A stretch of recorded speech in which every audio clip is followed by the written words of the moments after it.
내 하나님 여호와께서 내게 넘겨주신 모든 민족을 내 눈이 궁일이 여기지 말고 진멸하며 그들의 신을 섬기지 말라. 그것이 내게 올무가 되리라. 아멘. 우리 26절 말씀도 한번 같이 읽어보도록 하겠습니다. 시작.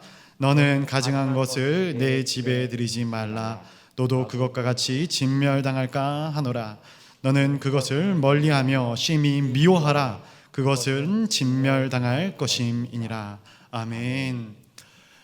오늘 이 오후 예배 피곤한 육신을 또 이끌고 또 하나님 아버지 앞에 달려나온 우리 성도님들을 진심으로 환영합니다. 우리가 이 시간 주님 앞에 올려드릴 때 우리의 마음이, 우리 육신이 비둘기처럼 순결해지기를 간절히 소원합니다. 하나님의 마음을, 하나님의 뜻을 아는 지혜가 또 우리 사랑하는 성도님들에게 충만하게 있기를 간절히 소원합니다. 오늘 본문을 가지고 진멸하라라는 제목으로 은혜를 받기를 원하는데요. 제목을 정하면서 과연 이 제목으로 은혜를 이야기하는 것이 맞은가라는 이런 근본적인 질문을 던져보게 됩니다. 굉장히 자극적이고 과격한 이 표현인 것 같아요. 진멸, 모든 것을 다 멸하는. 과연 이 진멸하라는 것을 가지고 어떻게 우리가 하나님의 뜻을 이해하고 하나님이 원하시는 그 길들을 열어갈 수 있을 것인가, 그런 스스로의 물음을 던져봤는데 제 생각에는 하나님과 어울리지 않는 단어라고 생각을 하지만 그럼에도 불구하고 하나님께서 이러한 말씀을, 명령을 하신 데에는 분명한 이유와 목적이 있을 것이다. 말씀을 묵상하면서 깨닫게 됩니다.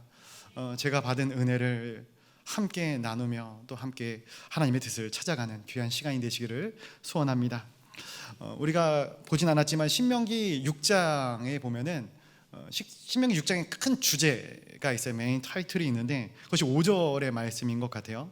너는 마음을 다하고 뜻을 다하고 힘을 다하여 내 하나님 여호와를 사랑하라 라는 것이죠. 여호와 하나님을 사랑하라. 사랑하라.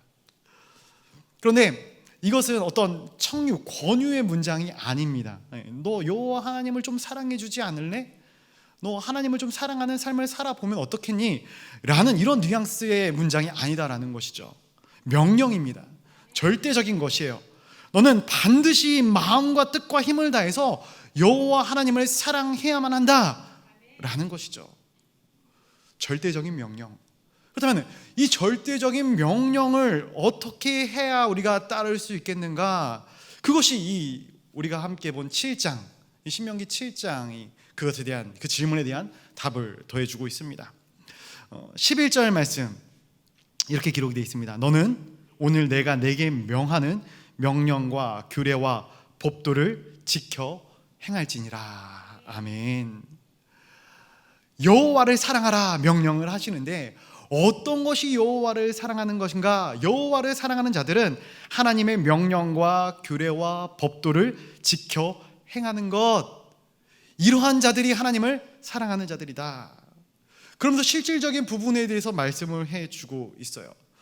여기에 대해서 우리가 오늘 두 가지로 한번 나누기를 원하는데, 첫 번째가 바로 진멸하라라는 거예요. 진멸하라.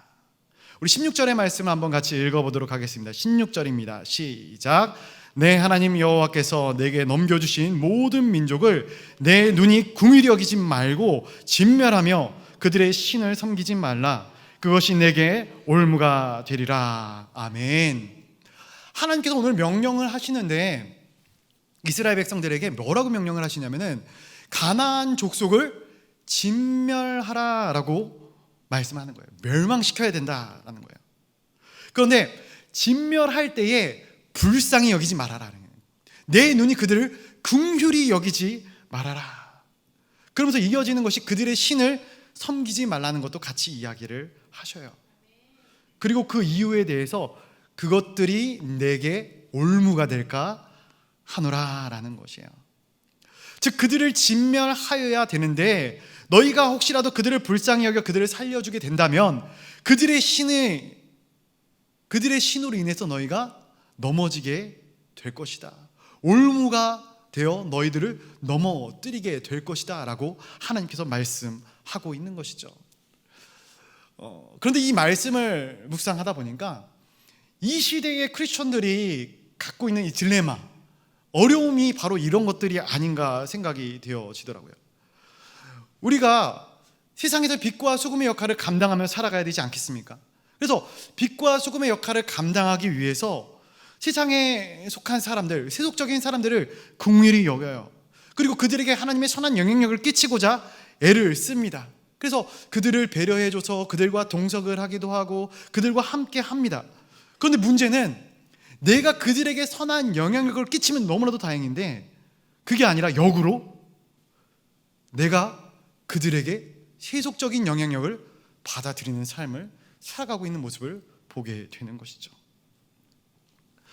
어떻게 보면 우리의 삶 가운데 흔하게 경험하게 되는 그런 이슈가 아닌가 싶습니다. 그런데 이러한 상황 때문에, 이러한 이유 때문에 그들을 진멸해야 된다라는 사실을, 이 말씀을 우리 시대에, 우리의 상황에 적용을 해보게 된다면 정말로 끔찍한 일인 것이죠. 야, 너 하나님 믿어? 안 믿어? 너 죽어야 해. 할렐루야. 끔찍한 일이에요. 이러한 말씀은 절대로 이해가 되지 않는 말씀이 아닌가 싶습니다. 그렇다면은 왜 하나님께서는 오늘 이 본문, 이 신명기 말씀 가운데 하나님께서는 이 가나안 족속을 멸하라 말씀하시는가? 이 상황을 우리가 온전히 이해하기 위해서 두 가지 상황을 먼저 선지식으로 알아야 될 필요가 있는 것입니다. 첫 번째로는 고대의 전투의 개념입니다. 전투의 개념. 고대의 전투에서는 승리한 족속이 패배한 민족을 노예로 삼았죠. 전쟁에 승리했을 때 전리품들이 있어요. 물질이나 무기나 어떤 영토 같은 것들도 전리품이 되긴 하지만 이 전리품 중에 가장 값어치가 있는 전리품이 무엇인가 보면은 민족이에요. 사람입니다. 사람. 그 사람들이 인력이죠. 노예로 삼는 것이 가장 큰 전리품이었던 것이죠. 그런데 그 전리품을 폐기하여 버리는 거예요. 폐기라는 표현을 써서 좀 그렇지만 그 전리품, 이 사람을, 노예를 다 진멸시키는 것은 엄청난 경제적인 손실인 것이죠. 전쟁에 승리하고도 가장 알짜배기를 얻지 못하는 것과 같습니다. 그런데 하나님께서는 이스라엘 백성들에게 승리를 허락하여 주셔요. 승리케 하십니다. 그런데 이를 통해서 하나님께서 위대한 하나님의 나라를 만들어 가시려면 상식적으로, 인간의 생각으로는 노예를 많이 거두어 들이는 것, 그래서 강성한 나라를 만드는 것이 중요할 것인데 하나님께서는 그렇게 하지 말라 말씀하고 계신 거예요. 이해가 되지 않는 부분인 것이죠. 또한 이 전쟁에 대해서 이런 부분도 생각해 볼 수 있을 것 같아요. 이 아수르 제국이 북이스라엘을 점령했을 때 썼던 정책 중에 하나가 무엇이냐면은 통혼 정책이에요. 통혼 정책. 민족끼리 서로 결혼을 시키는 것이죠. 일제강점기 때 일본이 우리나라의 문화를 말살하기 위해서 썼던 것 중에 하나가 창씨개명이라는 것이죠. 이름을 바꾸는 거. 그리고 언어 말살 정책이 있어요. 언어를 사용하지 못하게 하는 것. 제가 대학교 논문을 저희 중국의 신장 위구르 지역 선교에 관한 논문을 썼는데 중국에는 이제 36개 정도의 소수 민족이 있다 합니다. 뭐 저보다 더 잘 아시는 분들이 많이 계시겠지만, 근데 중국의 한족들이 지금 쓰고 있는 정책 중에 하나가 뭐냐면은 이 언어 말살 정책이거든요. 어떻게 보면 정복자가 피정복자를 사회적으로, 문화적으로 완전하게 흡수하기 위해서는 이러한 정책들을 쓸 수밖에 없는 것이죠. 통혼을 한다든지 그들을 살려서 그들을 어떻게 흡수할 것인가에 대한 생각을, 그런 아이디어를 짜낼 수밖에 없는 것이죠. 그런데 하나님께서는 이것도 하지 말아라, 그렇게 하면 안 된다 말씀하고 있는 것이죠. 그렇기에 하나님이 지금 우리 이 이스라엘 백성들에게 말씀하시는 부분과 통상적으로 이 전쟁에서 승리한 이 승리의 민족들이 처해 나가야 해 나가야 될 이 방향성이 완전히 갈리게 되는 모습을 말씀을 통해서 우리가 볼 수 있게 되는 것이에요.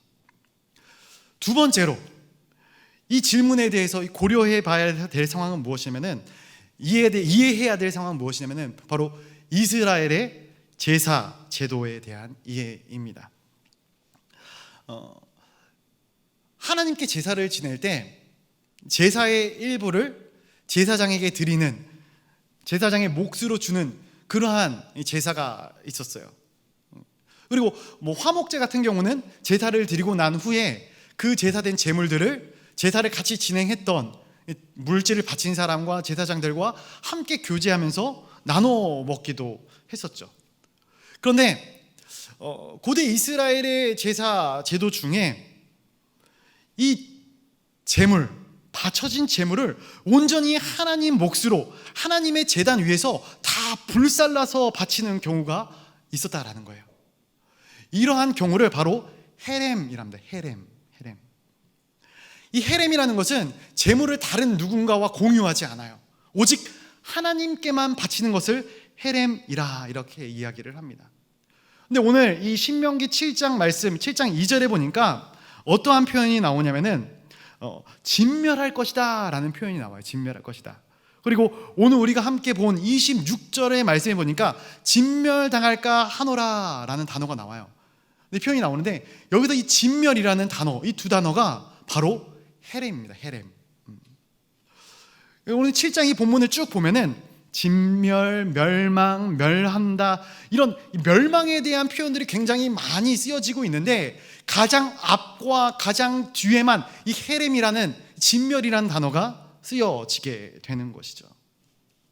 즉, 이 전쟁은 인간의 유익을 얻기 위한 전쟁이 아니다라는 거예요. 어떠한 이익을 얻기 위한, 땅을 얻기 위한, 전리품을 얻기 위한 그런 전쟁이 아니다라는 거예요. 이 전쟁은 하나님의 전쟁인 것이죠. 그래서 그 안에서 나오는 전리품은 사람이 취할 수 없는 것이에요. 오직 하나님만 취하게 되는 것입니다.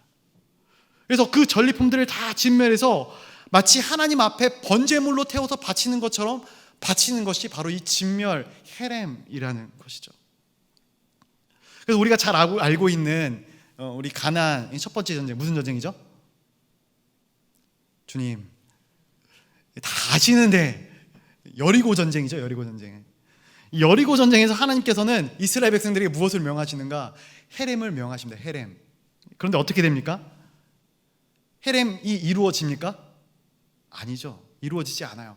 아간이 그것을 망쳐놓은 거예요. 아간이 재물을 슬쩍 가져.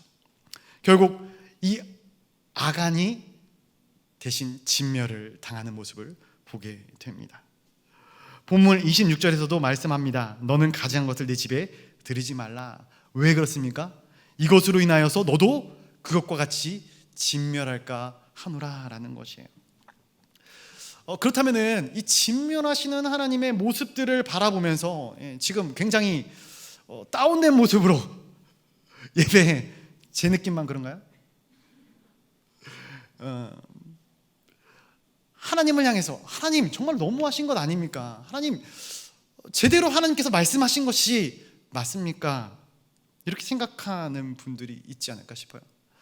하나님 어떻게 사람을 진멸하심으로 흠양하실 만한 제사를 받는다 말할 수 있으십니까? 그것이 하나님께서 원하시는 제사입니까?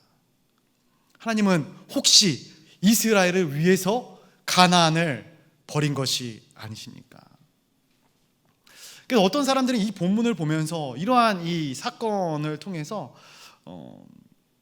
구약의 하나님과 신약의 하나님이 다르다 이렇게 이야기하는 사람들도 보게 됩니다. 잘못된 것이죠. 제가 이전에도 이야기했던 부분인 것 같아요. 그렇다면 왜 하나님께서는 가나안 족속을 멸절시키시기를 원하셨는가? 과연 하나님께서 이스라엘 백성들을 위해서 이들을 진멸하신 것인가? 이것이 절대 아닙니다. 창세기 15장 16절 말씀에 이렇게 기록이 되어 있어요. 내 자손 4대 만에 이 땅으로 돌아오리니 이는 아모리 족속의 죄악이 아직 가득 차지 아니함이라. 하나님이 보고 계신다라는 거예요. 보고 계신다. 그들의 죄악이 가득 차지 않았기 때문에 아직 심판하지 않았을 뿐이다. 근데 심판하지 않았다는 것은 야 너희들 언제 죽나 보자 이렇게 기다리고 계신 것이 아니라 그들이 혹시라도 회복할까, 혹시라도 돌이킬까 지켜보고 계신 것이죠. 기회를 주시는 거예요. 두 번째 찬스, 세 번째 찬스, 계속해서 기회를 주고 계신 것이에요. 그런데 하나님이 심판하실 때는 언젠가 계속해서 기회를 줬음에도 불구하고 그들이 돌이키지 못해요. 그리고 결국 그 죄악이 가득 찼을 때 하나님이 심판하시는 것이죠. 창세기 6장 5절, 여호와께서 사람의 죄악이 세상에 가득함과 그 마음으로 생각하는 모든 계획이 항상 악할 뿐임을 보시고, 마음으로 생각하는 모든 계획이 항상 악하다라는 거예요. 사랑하는 성도 여러분, 하나님이 언제 심판하시는가? 이 세상이 죄악으로 가득 차면 심판하신다라는 거예요. 복구불능의 상태인 것이죠. 여기서 가득하다라는 것은 여지가 없다라는 거예요. 예를 들어서 이런 겁니다. 나에게 나쁜 일을 한 사람에게 계속해서 기회를 줍니다. 100번이나 돌이킬 수 있는 기회를 줬는데 100번 중에 한 번도 마음 가운데 내가 잘못했나? 이런 생각을 품지를 않는 거예요. 100번을 기회를 주면 100번 다 악한 길로 나가는 거예요. 이것이 가득 찬 것이죠. 개선의 여지가 없는 것이에요. 하나님께서는 그 상태에 이르기까지 계속해서 기회를 주고 계신 것이죠. 말씀을 묵상하다가 이 시대를 생각해 보게 됩니다. 코로나19로 많이 힘들어하죠. 그런데 하나님께서는 코로나19보다 더 심각한, 더 강력한 전염병을 통해서 온 인류를 진멸하실 수 있는 분이시죠. 실상 이 시대가 얼마나 선합니까? 폐역하기 이를 데 없죠. 징계를 받아도 변명의 여지가 없는 것 같습니다. 제 자신을 돌아보더라도 그래요. 제 자신이 당장에 하나님의 징계로 인해서 어떠한 이 연약함과 어떠한 큰 일을 당한다 할지라도 저는 변명의 여지가 없어요. 하나님 아버지 앞에 제가 지은 죄가 너무나도 크기 때문에 그렇습니다. 그러나 그럼에도 불구하고 하나님은 인내하시는 거예요. 이 세상을 진멸시키지 않아요. 참고 계십니다. 기회를 주시는 거예요. 한 번 더 계속해서 성도들의 삶을 이어가시는 것이죠. 어떻게 보면은 우리를 통해서 다시 한번 기회를 주고 싶어 하시는 하나님의 모습이 느껴집니다. 이 상황을 보면서, 이 코로나19의 시대적인 환경들을 보면서 사람들이 하나님을 알아가기를 원한다. 하나님께서 이 상황을 통해서 어떻게 하나님을 믿는 자들이 변화여져 가는지를 보기를 원하신다라는 것이죠. 그것이 하나님의 마음이 아닌가. 마치 노아의 홍수 사건 뒤에 무지개를 띄워서 다시는 내가 너희를 물로 심판하지 않을 것이다 약속하시는, 그래서 다시 너희를 통하여서 구원의 역사를 이루어가기를 내가 원한다 말씀하시는 하나님의 모습을, 하나님의 마음을 생각해 봅니다. 이 가나안 전쟁도 마찬가지예요. 진멸시키는 것이 메인 아이디어가 아니다라는 거예요. 다시금 기회를 주기를 원하시는 하나님의 마음인 것이죠. 하나님은 하나님의 백성을 통해서, 이스라엘을 통해서 새로운 하나님의 역사를 써 내려가기를 원하셨던 것이죠. 그래서 이 가나안 정복 전쟁은 이 남의 새끼의 입속에 들어간 것을 빼내서 내 새끼를 먹이는 그러한 식으로 해석할 수 있는 그러한 부분이 아닌 것 같습니다. 그러한 접근법으로 설명할 수가 없어요. 그 땅에 이상적인 하나님의 나라를 세우셔서 그것을 열방 가운데 보여주시기를 원하시는 하나님의 마음이 이 안에 기록되어지고 있는 것이죠. 그렇다면 이 메시지가 무엇인가? 한 세 가지로 살펴볼 수 있을 것 같아요. 첫 번째 메시지는 무엇이냐면 하나님께서는 하나님의 백성에게 복을 주신다라는 것이에요. 우린 이것을 기억해야 합니다. 하나님의 백성은 하나님이 친히 복을 주신다라는 거예요. 이스라엘을 하나님께서 선택하십니다. 왜 선택하셨을까? 이스라엘을 왜 선택하셨을까? 그들이 똑똑했기 때문에, 그들이 강성했기 때문에, 그들이 어떠한 굉장한 능력이 있었기 때문에 그들을 선택했을까? 아니죠. 오히려 그들은 미약했어요. 이스라엘 백성들을 무슨 민족이라 부릅니까? 어려운 질문입니다. 질문다운 질문을 대답을 못하시는군요. 히브리 민족이라 부르지 않습니까? 히브리 민족. 처음 듣는 건가요? 주여, 이 히브리의 뜻이 무엇입니까? 유랑하다, 방황하다라는 의미가 있어요. 방황하고 유랑하는 민족, 어떻게 보면 세상 가운데 가장 연약한 민족, 이 민족을 하나님께서 택하신 거예요. 그리고 하나님의 자녀, 하나님의 백성으로 삼으신 것이죠. 그들이 탁월하고 강성해서가 아니라 오히려 연약했기 때문에 그들을 선택하신 거예요. 이렇게 연약한 민족을 하나님께서 택하시고 복을 주시면 그들이 얼마나 탁월한 민족이 되는지 열방에게 보여주시기 위함에 그 목적이 있었다라는 것이죠. 이 사실은 이스라엘 백성에게만 국한된 것이 아니죠. 오늘날 우리 역시 마찬가지입니다. 하나님이 천하 만물 만민을 창조하십니다. 세상의 모든 것들을 돌보시고 입히시고 먹이셔요. 그런데 그것을 망각하고 사람들이 살아가는 거예요. 그 중에 하나님을 믿는 우리가 있는 거예요. 우리에게 원하시는 것이 무엇이겠는가?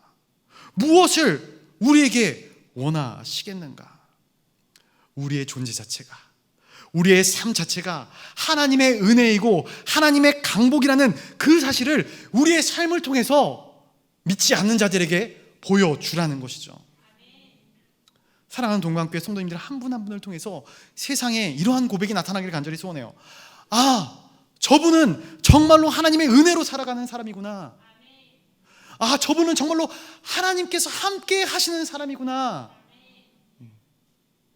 우리가 그러한 고백을 듣는 사람들이 되기를 간절히 소원합니다.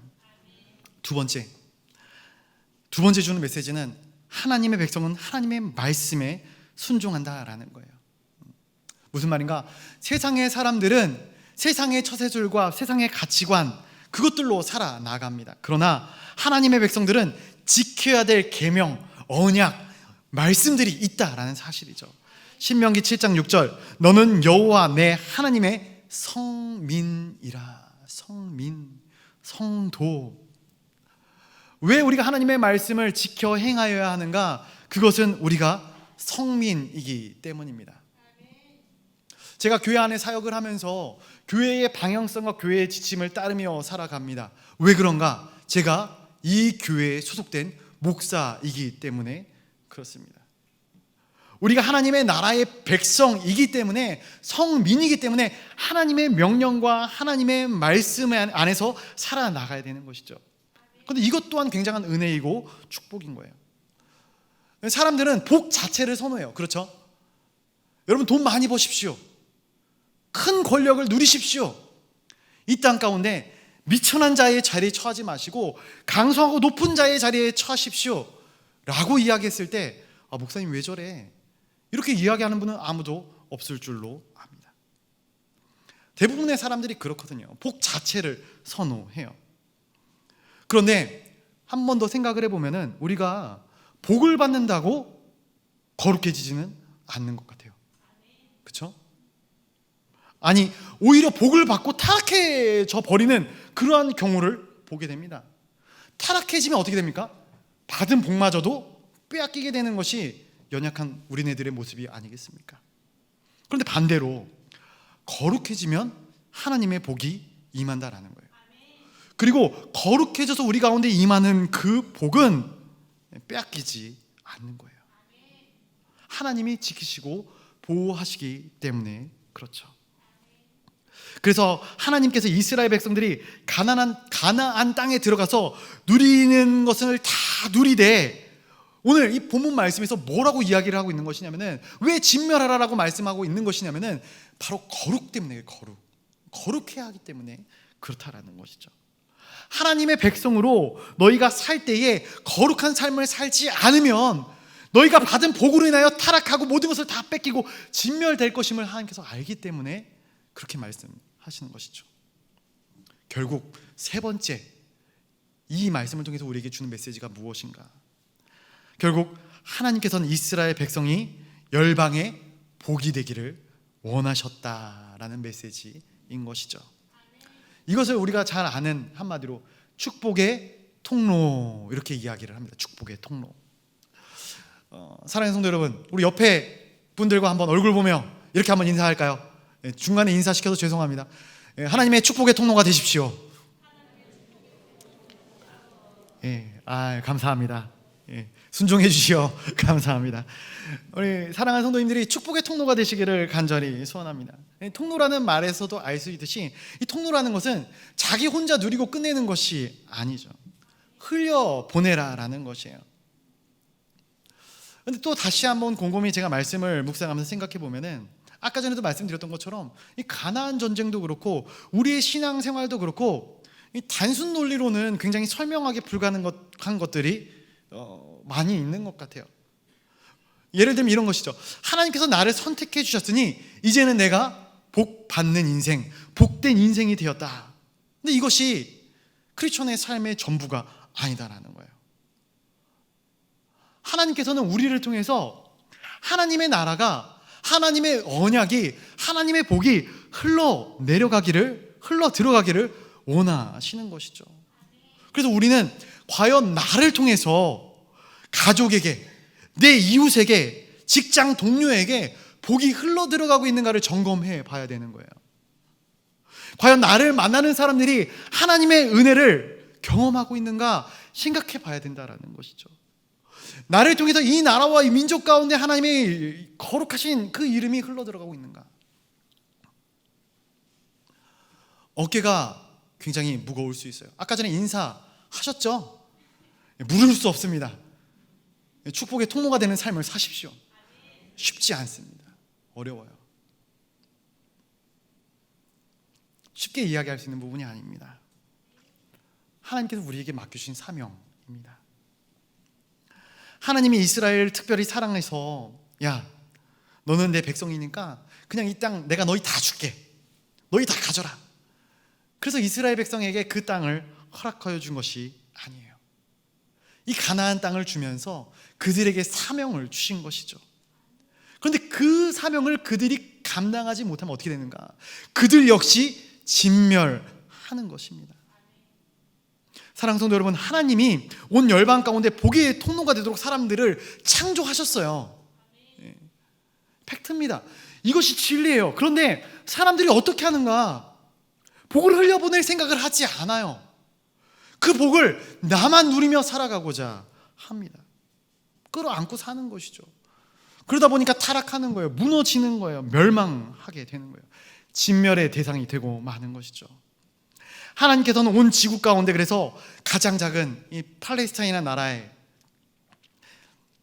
가나안이라는 작은 장소에 이 가장 미약하고 연약한 이 이스라엘 백성들을 통해서 새로운 일을, 하나님의 역사를 세워나가기를 시작하시기를 원했다. 여기서부터 정말로 순결하고 거룩한 하나님의 나라를 세워서 진짜 인생을 산다는 것이 무엇인지, 하나님의 역사를 만들어가는 것이 무엇인지를 천하 만민이 알고 그 모습을 통해서 하나님을 믿는 사람들은 저러한 사람들이 되어야 되구나, 하나님을 아는 민족, 하나님을 인정하는 민족이 이러한 은혜와 복을 누리는구나, 이것을 깨닫기를 원하셨던 것이죠. 그래서 우리가 교회 안에서 복을 누린다, 복만 누린다, 이것은 이스라엘 역사의 과오를 그대로 반복하는 것이에요. 사명을 가지고 일어나야 한다라는 거예요. 단순히 교회만 오고 가는 성도가 아니라 제자로서 헌신하고 사명을 가지고 사역을 감당하는 하나님의 제자들이 되어져야 된다라는 것이죠. 저와 여러분들이 그러한 삶을 살기를 주님의 이름으로 간절히 축원드립니다. 오늘 본문을 통해서 두 번째로 나누고 싶은 것은 멀리하며 심히 미워하라라는 것이에요. 26절에 있는 말씀입니다. 우리 18절 말씀을 제가 한번 읽어드리도록 할게요. 18절에 이렇게 기록이 되어 있습니다. 그들을 두려워하지 말고 내 하나님 여호와께서 바로와 온 애굽에 행하신 것을 잘 기억하되. 하나님은 그들을 진멸하라 말씀하십니다. 그런데 이스라엘 백성들은 어떻게 하는가? 그들을 두려워하고 있다라는 거예요. 말씀을 곰곰이 묵상하면서 말씀을 준비하면서 참 이 이스라엘 백성들의 모습과 우리의 모습이 비슷하다, 이러한 생각을 해봅니다. 하나님께서는 이 땅 가운데 하나님의 거룩한 능력을, 하나님의 은혜를 우리 가운데 많이 부어주셔요. 그런데 우리는 여전히 세상을 두려워하고 있지 않습니까? 왜 세상을 두려워하는가? 현실이거든요. 실제거든요. 물론 하나님도 실제지만 더 확실하게 와닿지 않습니까? 지금 이스라엘 백성들에게 있어서 가나안은 강성했어요. 수적으로도 우위에 있었어요. 그리고 그들에게는 난공불락의 성이 있었습니다. 두려워할 수밖에 없는 상황인 것이죠.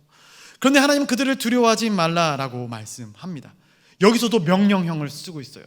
너희는 두려워해서는 안 된다라는 것이에요. 그런데 왜 두려워하지 말라라는 것인가?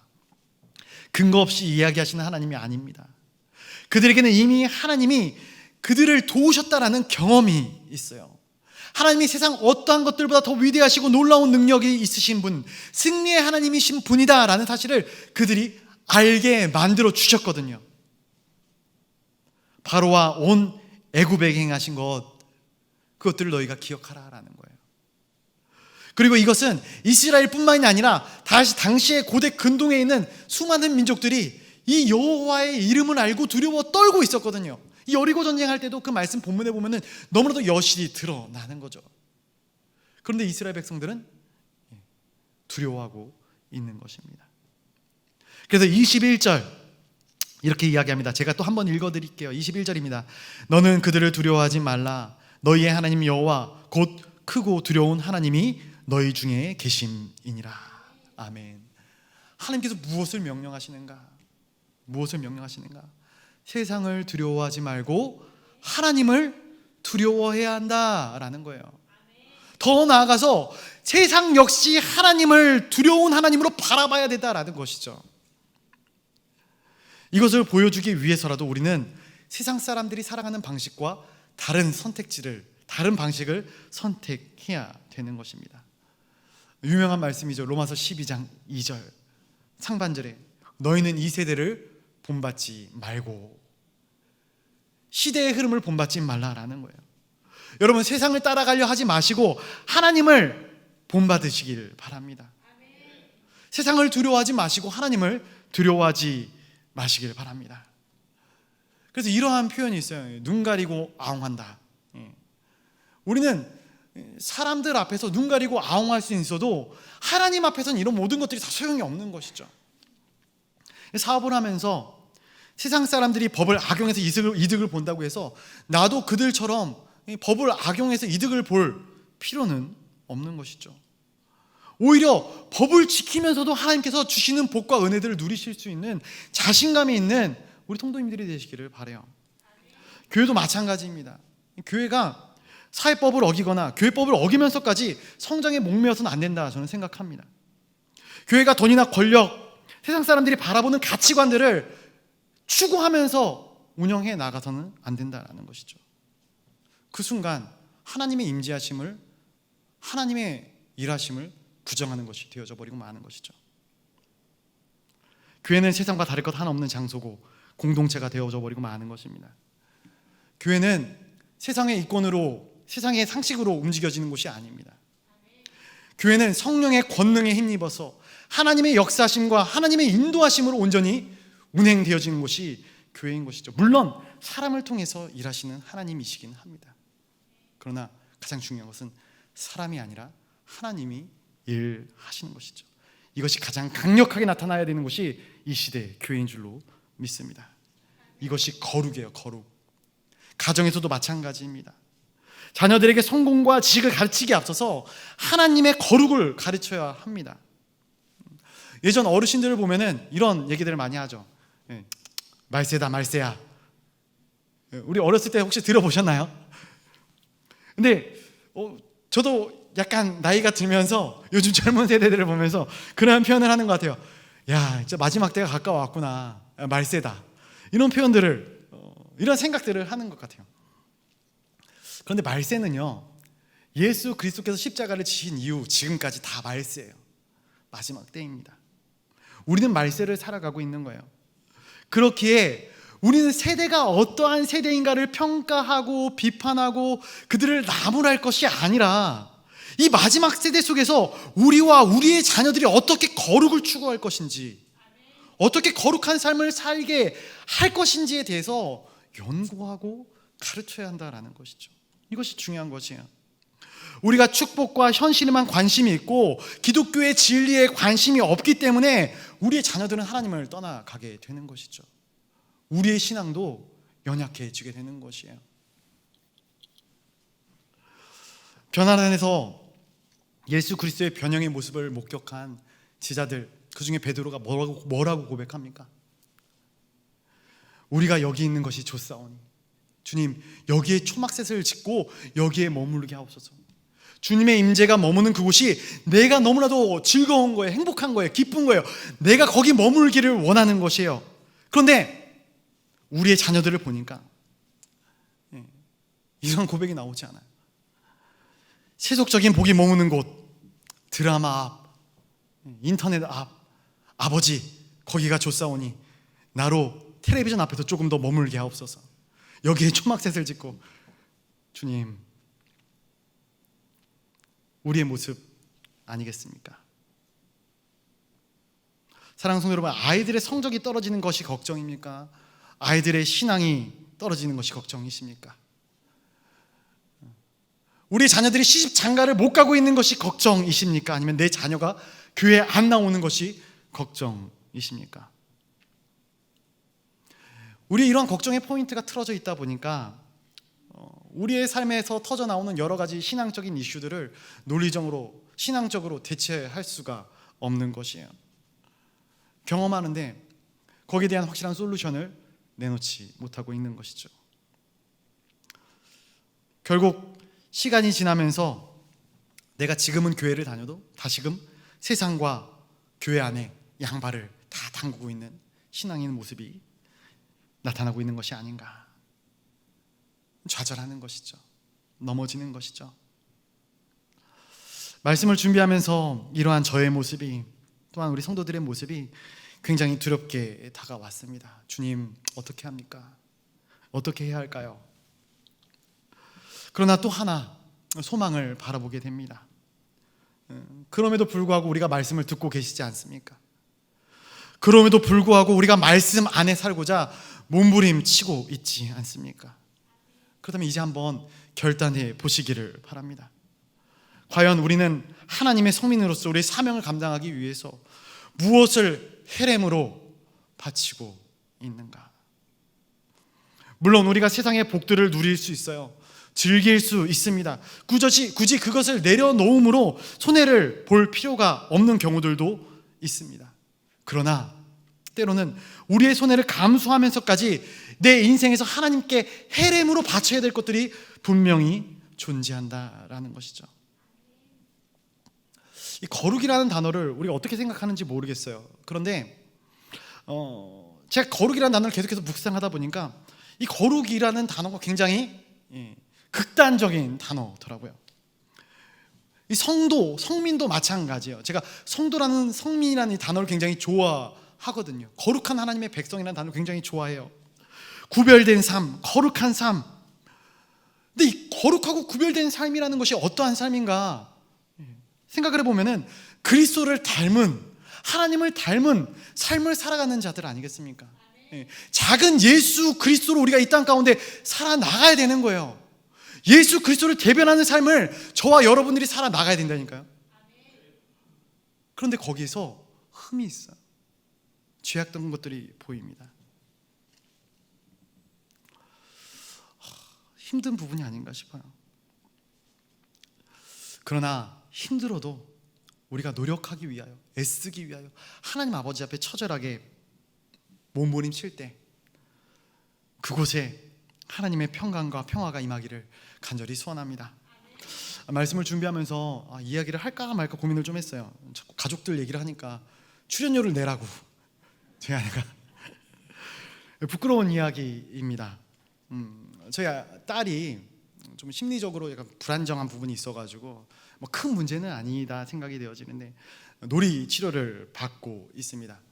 굉장히 민감한 아이인 것 같아요. 물론 여러 가지 이유가 있을 수 있을 것 같아요. 근데 생각을 하고 또 상담을 하다 보니까 그 이유 중에 하나가 제가 아버지로서 아이와 많은 시간을 보내지 못하는 점도 있었고, 또 가정 안에서 이 사모와의 트러블, 온전한 관계를 잘 메꾸고 또 사랑으로 제가 먼저 감싸줘야 되는데 저 역시 막 이렇게 불같은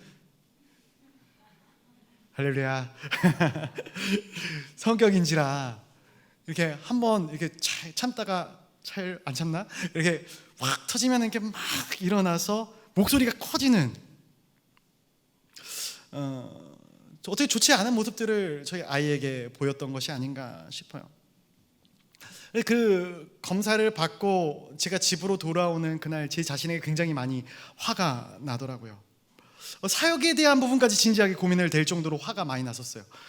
과연 가정 하나 제대로 건사하지 못하면서 내가 무슨 하나님의 종으로서의 사역을 감당할 수 있겠는가.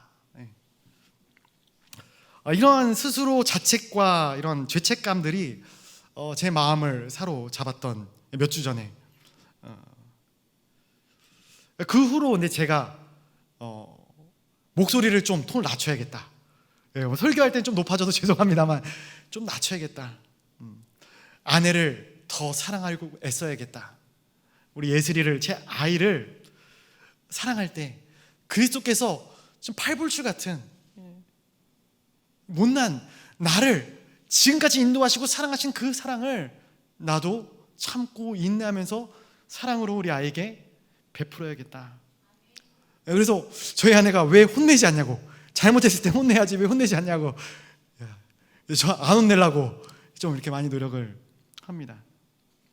어찌 보면은 너무나도 당연한 얘기일 수 있을 것 같아요.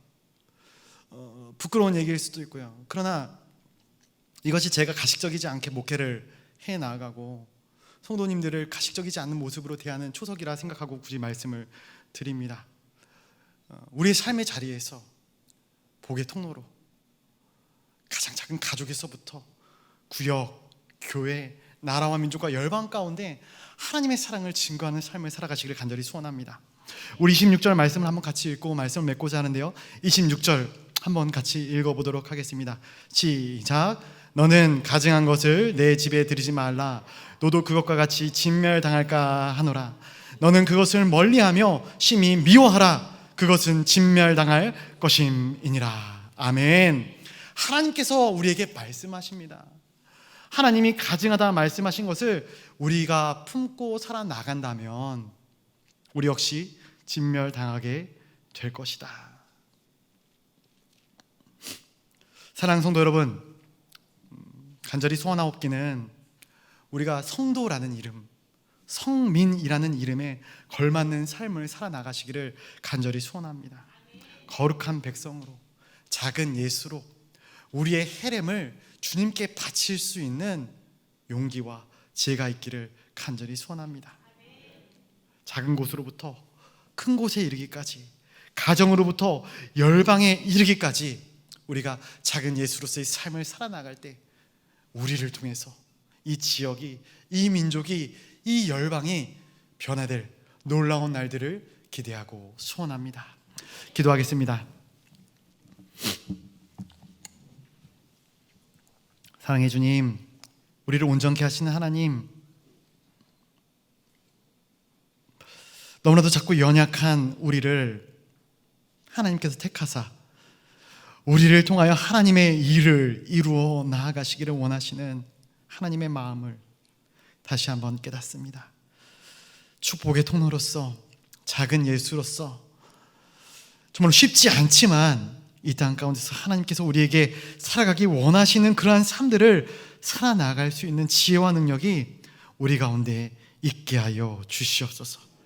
예수 그리스도의 이름으로 기도드리옵나이다. 아멘.